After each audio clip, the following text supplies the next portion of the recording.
Let's revisit this topic that's popping up once again. Should the Spurs make a deal for Lauri Markkanen?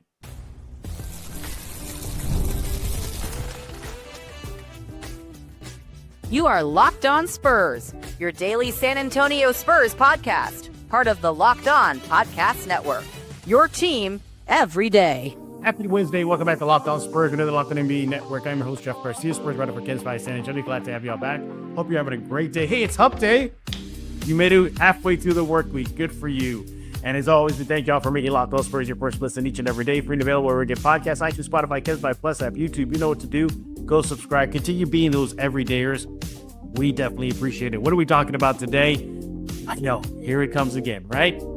Should the Spurs make a deal for Lauri Markkanen? Now, understand this.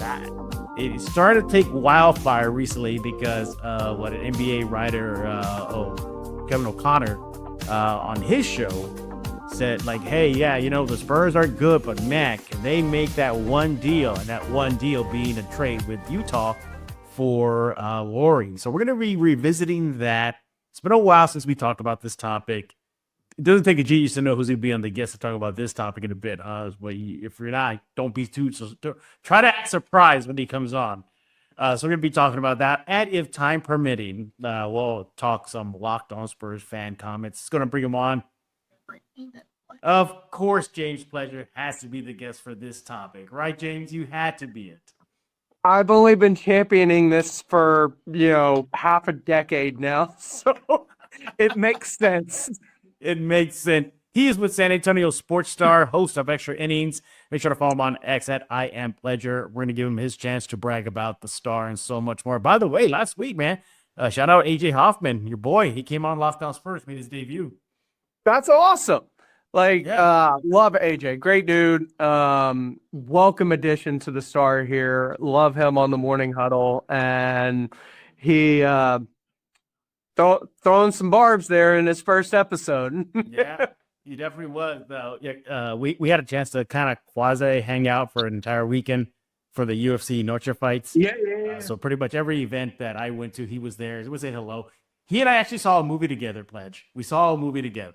So, that new UFC movie? Yeah. We sat with each other, and then I think it was on fight night. It was already ending. I was like, "Oh, hey, AJ, you want to come on Locked On Spurs?" He's like, "Yeah, count me in." So I'm glad to see he got his time in the moment. I think we got everybody covered now. I think you've been there, Minix has been there, Ryan Ego been. Everybody's been on Locked On Spurs from the Star, but you are our mainstay, the rep. For this. And let's go ahead and dive into it, everybody, because James is like this right now when he saw Kevin O'Connor bring it up again. And Lauri Markkanen to the Spurs. Now, first of all, this was just his opinion, Connor's that was. So keep that in mind. But again, it kind of feels that maybe if a deal is going to get done, and as far as the Spurs timeline is concerned, if they want to bring in a major player and really just catapult this team to the next level, you've been on the bandwagon saying Lauri is the guy. Why is it? A lot of the reasons that Kevin O'Connor brings up in this podcast and the article, it's his versatility. I mean, he's a 7-footer that can play on and off the ball. So he's not dependent either way. So whether that's people getting him involved or him being able to initiate himself, it's something that he's easily able to integrate into an offense to be able to figure out his role. And he not only provides more height, which is something the Spurs could obviously use. I mean, them going out and re-signing big man just recently is nice.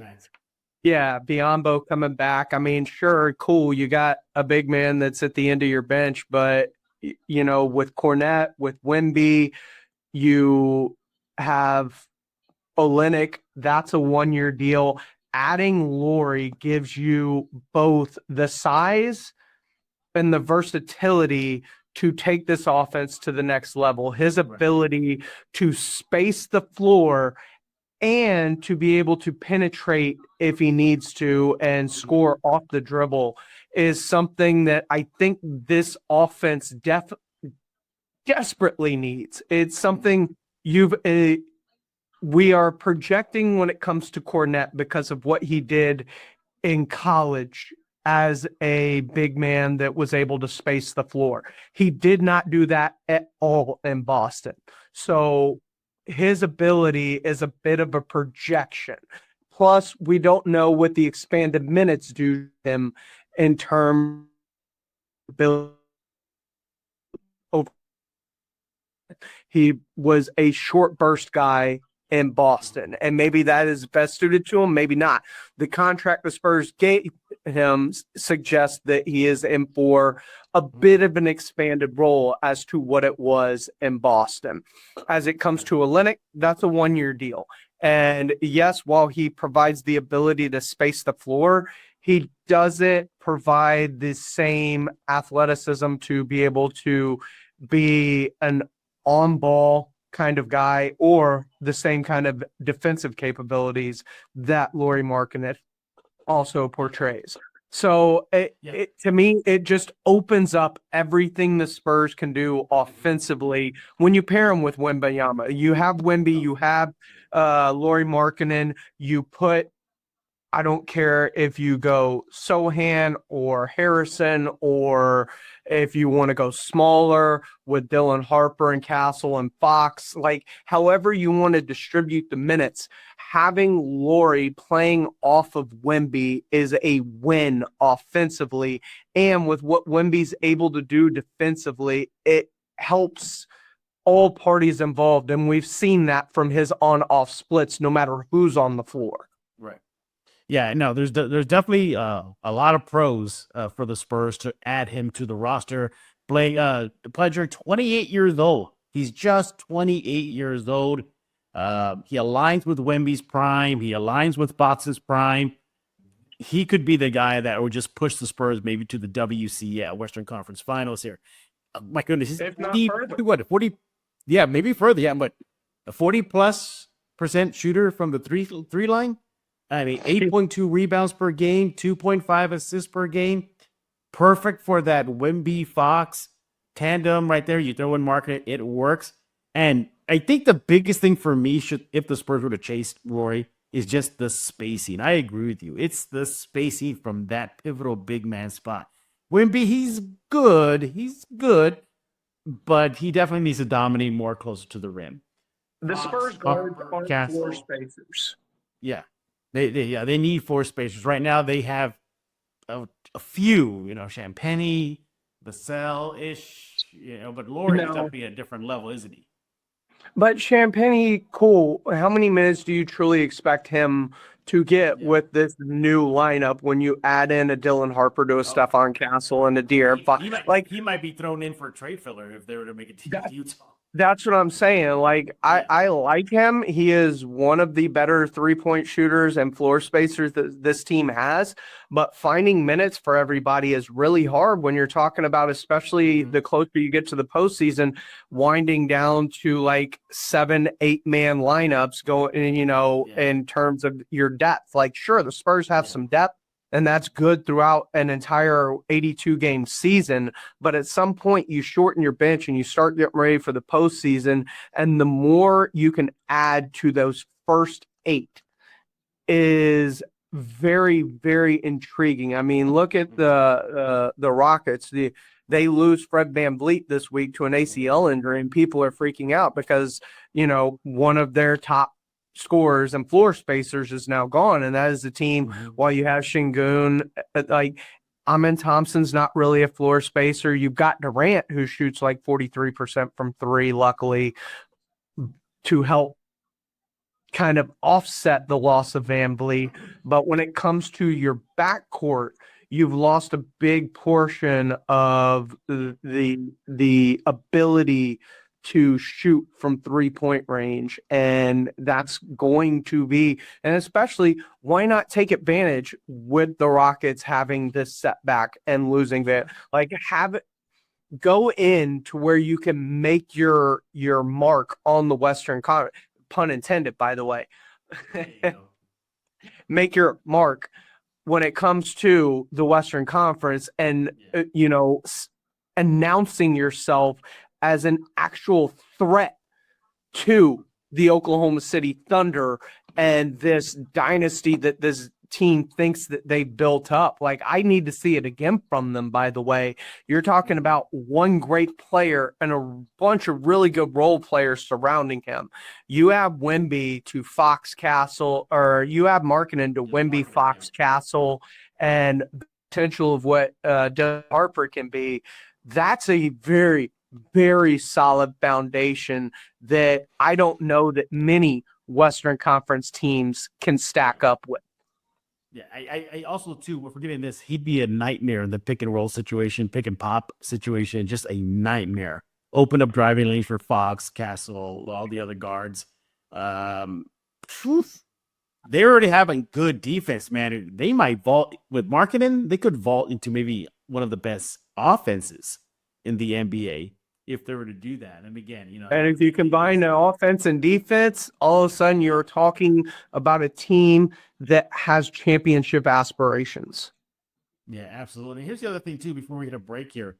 He had pretty, I get it, everybody, it's Euro basketball league, tournament, but he averaged 28.5 points per game for Finland, shot 45% from three.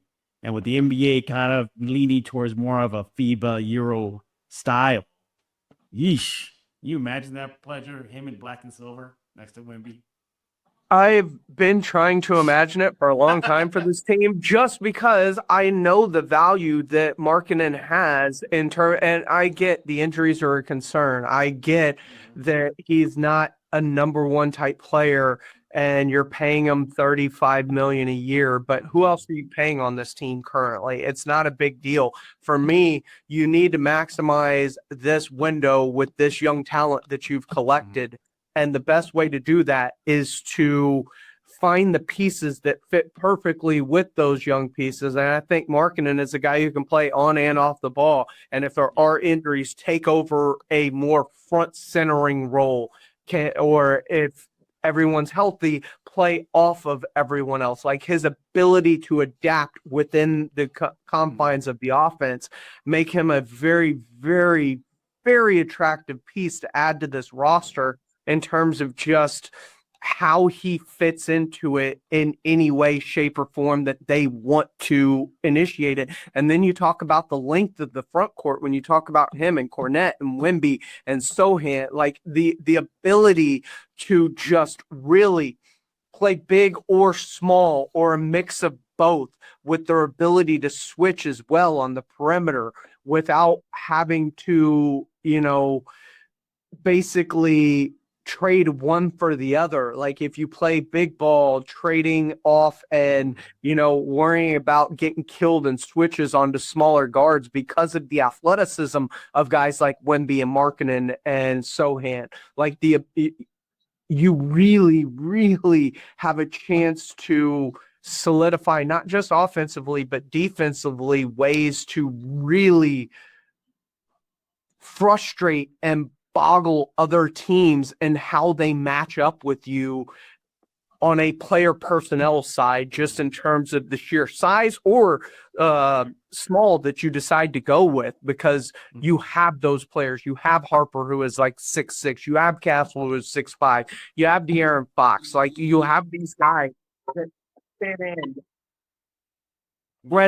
incredibly difficult to match up with places because of their ability and their athleticism to be able to do multiple things on the court. He is James Plegler with San Antonio Sports Star, host of Extra Innings. When we get back, we're not done with this topic.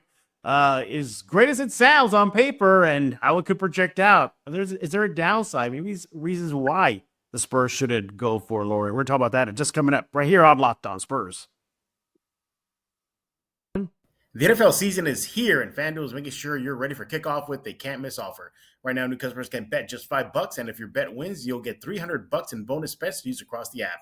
You'll love FanDuel because it just fits everything you need. You can build a same-game parlay, do player props, jump into live action as the action unfolds. Make every moment more exciting, whether you're watching your team or just keeping an eye on your fantasy lineup. Quick, easy, the best way to add a little more energy to Sundays. Cowboys have started their season. Texans are starting their season, so might as well jump in FanDuel right now. You ready to play? Download the FanDuel app right now by visiting FanDuel.com to get started. That's FanDuel.com to place your first $5 bet.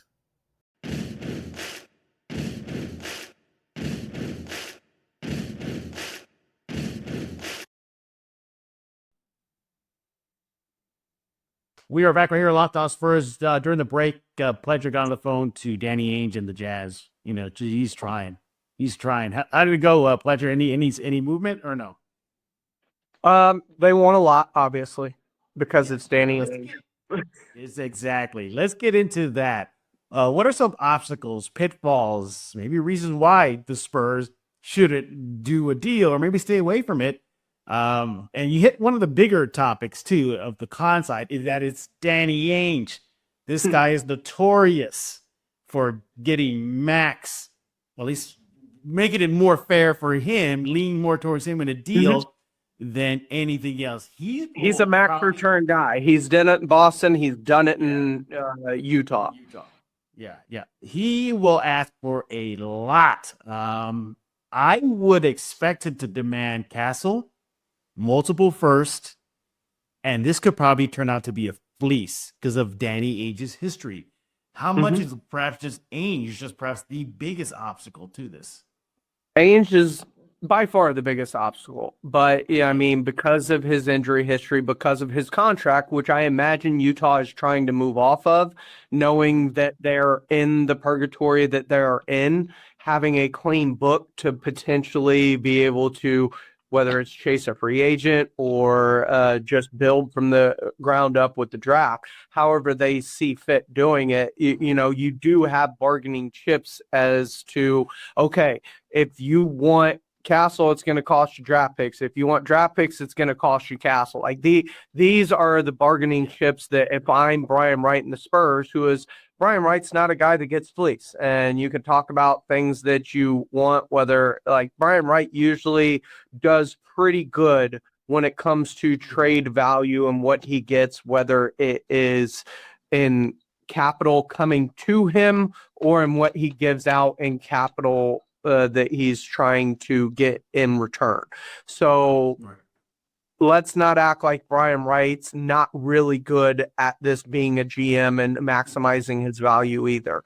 So this is kind of the, unstoppable force meets the unmovable object when it comes to GMs debating on what they get. But I could foresee it would take a lot of draft capital. But at the same time, this is a team that you've used your draft capital and you've used it extremely well from what we can tell.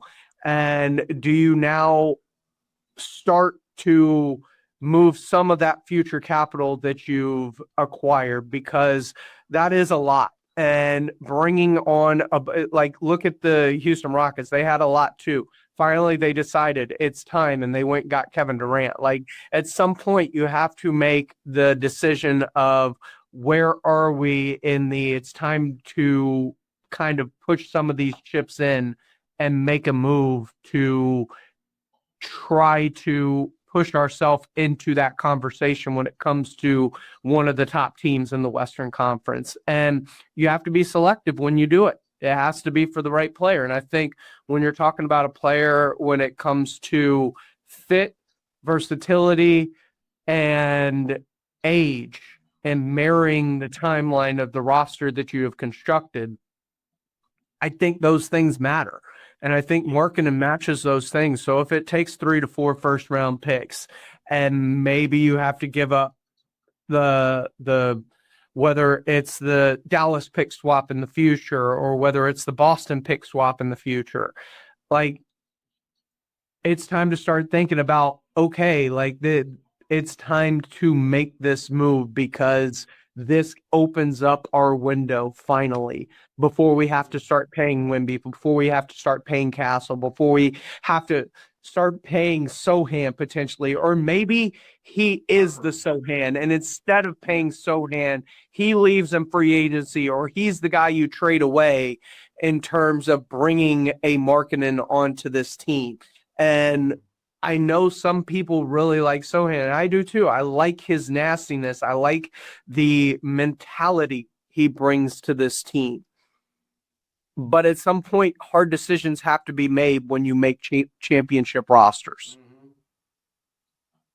Yeah, you gotta break a few eggs to make an omelet, pretty much there. And other reasons why the Spurs may shy away from any deal with Utah for Lauri is the price tag, mainly the current contract. Did he sign like the 4-year, $195 million extension? That could hamper the finances the Spurs need down the road when it comes to guys like Castle, Harper, Fox, Sochan, whoever it may be. So there's that as well. So he comes with just his own contract price tag is hefty. And another reason why the Spurs may shy away with it is because of what we kind of alluded to it, the price tag that Utah will likely want. I could see them just Danny Ainge and crew attacking that young core. Yeah, would it be surprising if the names like Castle, Harper pop up? Those type of names, maybe Fox, maybe. And then you're kind of looking like, okay, well, we invested a lot. Did you do more harm in the long term versus the short term? With the Spurs just kind of already coming out of the rebuild.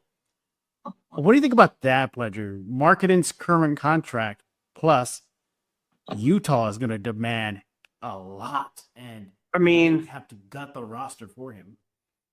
Yeah, like everything is price dependent, and I'm not like breaking up the entire farm to acquire Markkanen. And I know that I have an insatiable love for getting him on San Antonio because of his fit and how I think that he works with this team, especially now that Wemby is a part of this team. I've been championing this even before Wemby was a part of this team, but now especially he's just a really good fit for this roster and fills a big hole that I think that this roster severely has I'm not going to say a glaring need, but it is definitely still an issue when it comes to floor spacers and the ability to have players that shoot from a high clip from the 3-point range. Like this team just doesn't have a lot of those kinds of players. But it depends too, because there have been rumors that they are looking to move off Markkanen because of the contract. And so on this roster, who else are you paying currently? You just signed Fournette to a decent deal. You've got Fox that you're going to pay money to, but outside of that, who are you truly paying on this roster? Nobody right now. That's so you can work around it in the short term because you have the flexibility because you're not paying anyone. And when it comes time to pay Wemby, when it comes time to potentially pay Castle, then you make those decisions.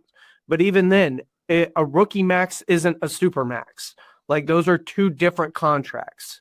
And we are still at least a few years away from Wemby's supermax, which would be the very, very intrusive contract. So his contract allows you to maximize that short window that you have with those 3 to 4 years before you have to start worrying about paying real money to certain players. And that's my argument for it. Is it a deterrent to me? No, because you're not paying anybody right now. And anybody that you are paying or are thinking about paying, would you rather have Devin or Markkanen? Would you rather have Keldon or Markkanen? Would you rather have Sochan or Markkanen? Like the guys that are coming up or already have contracts are easily movable contracts that you could accommodate this contract for. Yeah, absolutely. And here's the other thing too, where I see at least people talking about this potential deal is, are the Spurs willing to mortgage their future again? Because we know about Danny Ainge, and if the Spurs really want him, they may have to pay that. But we also do know, and this is. But here's the thing: is he a megastar worthy of that type of haul? No, he's a one-time all-star. He's a great player. He is not an all-star. He is not a superstar. He is not a max guy. And so what I say is, do you have to gut the team? Do you have to give up everything to get someone like a Lauri Markkanen? I don't think so, because at the same time, he's been made available so many times by Utah. At some point, I think they're trying to get that contract off their books. So I don't think it's going to cost the moon and the stars to get him. Will it cost? Absolutely. Will it sting? Maybe. Will it hurt? Absolutely not, because no team in the NBA is giving up future potential superstars to acquire this guy. And I wouldn't advise the Spurs to do it either. I wouldn't advise them to give up Castle or Harper in any deal that Lauri Markkanen is a part of. The one thing I would do is give up draft picks, and a lot of draft picks. And would I give up more draft picks to hold on to guys like Castle and Harper? Absolutely. All right. Well, there you have it. All right. Well, let's take a break. Well, we'll get back. Let's continue this chat. It looks like we may or may not have time for a Locked On Spurs fan comments, but I'm going to throw out a hypothetical trade to Pledger regarding Lauri Markkanen and the Spurs. So what I do? Time to that area. We're gonna open up that can of worms right there, right here on Locked On Spurs.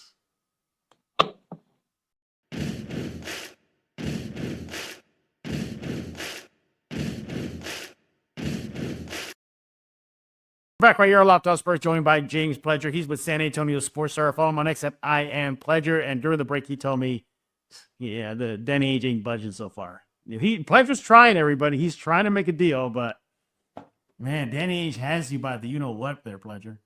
All right, so you be Danny Ainge then. All right, I'd be Danny Ainge. All right. So here's a hypothetical deal that I think Pledger's going to sign off on immediately, but this may be pie-in-the-sky dream for Spurs fans hoping to get Lauri in exchange for minimal hurt to the roster. Here's what I got. Sure. So the Spurs, they get Lauri Markkanen and his contract, right?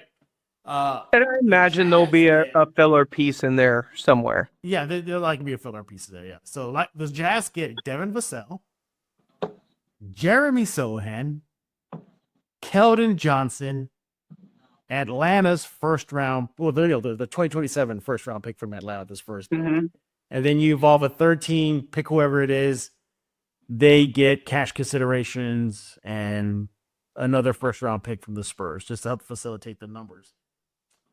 So 2 first round picks, and I don't even done calling into the league office. You're okay, but we know Danny Ainge probably ain't gonna go for this. He'll probably want to have a bigger name on there, or at least I would give up a third first round pick. Okay, are you willing to go as far as to give up cash? I would need something in return other than Markkanen. What would you want? I would want I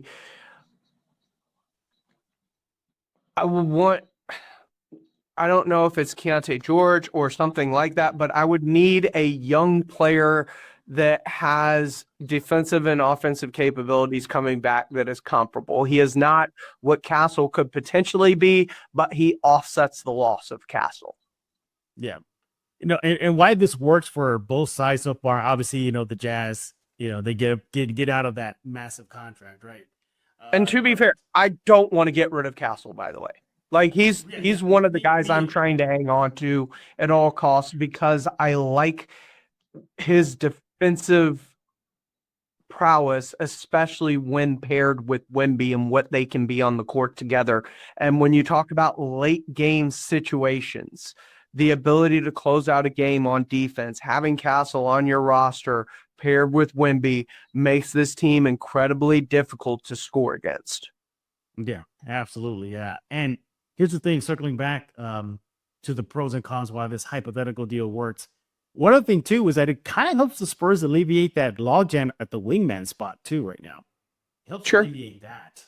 So no need for who's going to start? But at the same time, I'm okay with rolling in with a lineup of Markkanen, Wemby, Castle, Harper, and Fox as my starting five and just being let's go. Yeah. Yeah, and you're right though. With maybe Danny Ainge, if he's on the rebuilding kind of mindset, there you can say, well, you came to the right team. Check out this treasure box we have of draft picks. Here you go. Mhm. And then you can maybe convince him stay away from your Castles and Harpers, whatnot. Because you look at this team, and last year, even with Markkanen, you saw they're trying to get the number 1 pick. They're trying to reset their franchise. So having a guy like Markkanen offsets their mindset of what they're trying to do in terms of get one of those top draft picks, because you saw how many times they got in trouble last year for resting him in moments where they shouldn't have. Yeah. Are you willing to throw in Fox in the deal? I don't want to. I don't.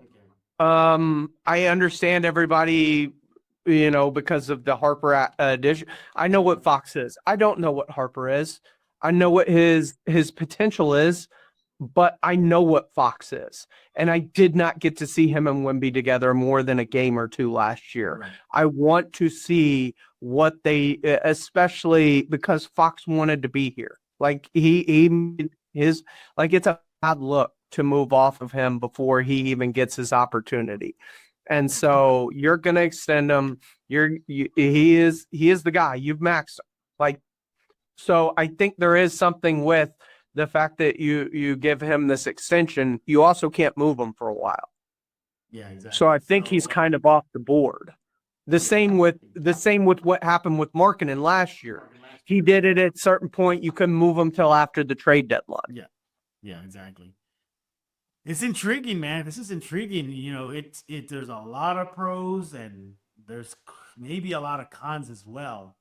If I'm Brian Wright, I am trying my damnedest to keep that starting roster that I just threw out of Harper, Fox, Castle, Wemby, and Markkanen. I'm trying to make that a reality in any way I can.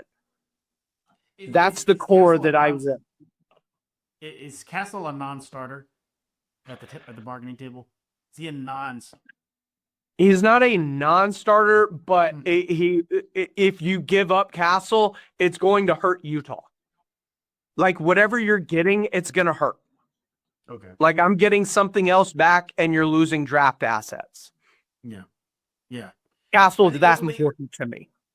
Yeah, ultimately I think should the Spurs chase them. I think you're probably going to agree with me. I think yes, they should if they're even thinking about it. If the price is right. If the price is right. Yeah, that's what it ultimately comes down to. If Utah demands Castle or top 3 picks, I don't know, but it's so close. But we shall see. The NBA season is right around the corner. Media day starting on Monday. I can't believe preseason starts 2 weekends from now. That's insane. Yeah, but here we are. We're right there. And if you can pull this off before the start of the season,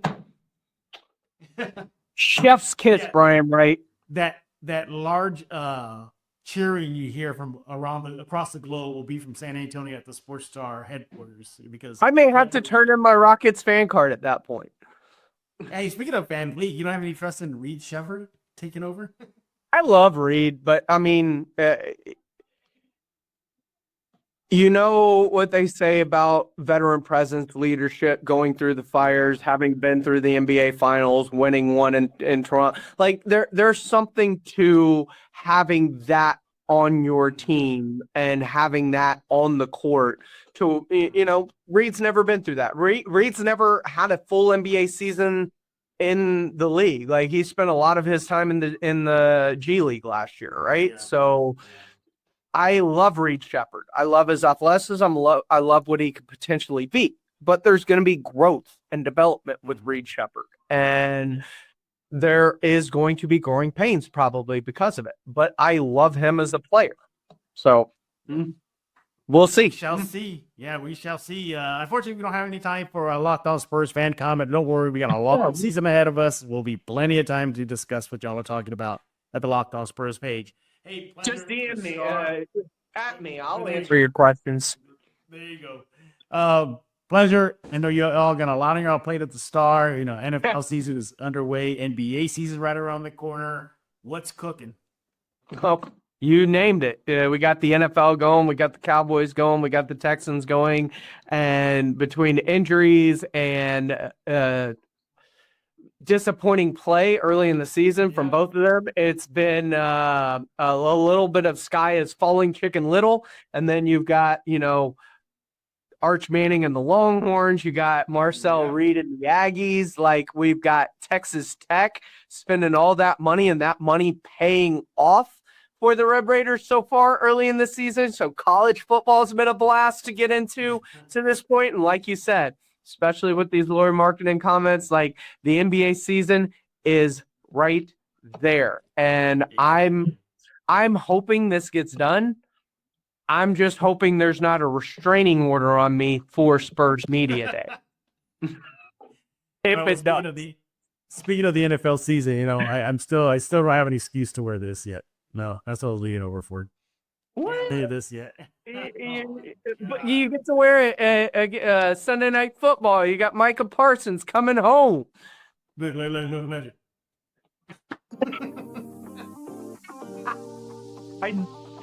Good God. That was an embarrassing loss versus the Bears. He is James Pleasure with San Antonio Sports Star. Make sure to follow him on X at I Am Pleasure.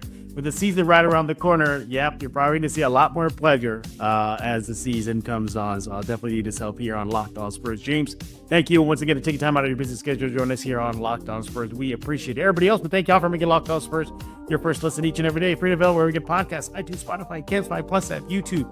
Go subscribe. Be an everydayer. I know y'all love to subscribe and check out every show. Tomorrow's episode will be once again our weekly update about Project Marvel. I know, but it is still a hot topic in San Antonio. The election's right around the corner. November 4th. Yeah, as he said. So we'll have a Project Marvel update, but then we'll get back on track to close out the week, talking all things X's and O's and Spurs Media Day, so much more. So yeah, we definitely appreciate y'all. But for James Pleasure, I am Jeff Garcia. We are going to put a lock on this episode of Locked On Spurs.